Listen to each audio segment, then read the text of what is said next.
Good morning, everyone. This morning I was listening to a podcast while I was working, and they were talking about a lot of things, but it sort of brought up this idea that the world is always going to be throwing shit at you. I mean, it is inevitable that you are going to go out in the world, and obviously everything external from you is out of your control, but you're going to go out into the world and things are going to happen. And it is how you respond and react and reframe those things that is how you better regulate your peace of mind or your mindset in general and regulate your nervous system. And I don't know, they gave a lot of examples, but for me, like, I know one of the things that I do is that when I'm driving, I'm just going to say, I have like road rage sometimes. Like, I just cannot stand terrible drivers on the road and people that are inconsiderate and shitty. Like, I just don't understand how people have their driver's license. But those are all things that are out of my control. What I can control is that how I react or respond to it. So when I see myself being like, what the fuck is this person doing?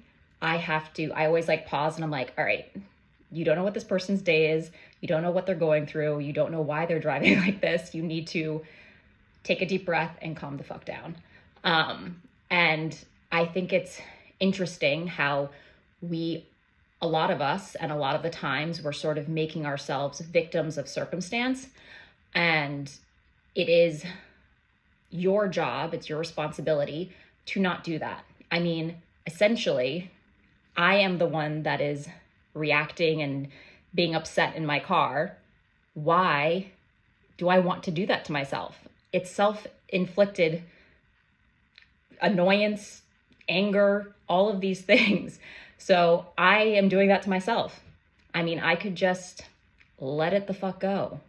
And I think a lot of the times we play the victim card and this like being like the victim of all the circumstances outside of us. But in reality, we're in charge of how we reframe our attitudes towards what's happening. So I think today it's an interesting thing to just look at how are you reacting and responding to the things in the external world, but also like how are you reframing it in your brain? Like, are you making yourself a victim of circumstance? Are you self-inflicting the anger and the pissed offness and the, whatever it is? Like, are you self-inflicting those things? Because if you are, you can change that. So today, something to look at in your actions in the world and your behaviors. And I'll see you guys tomorrow. Have a good one.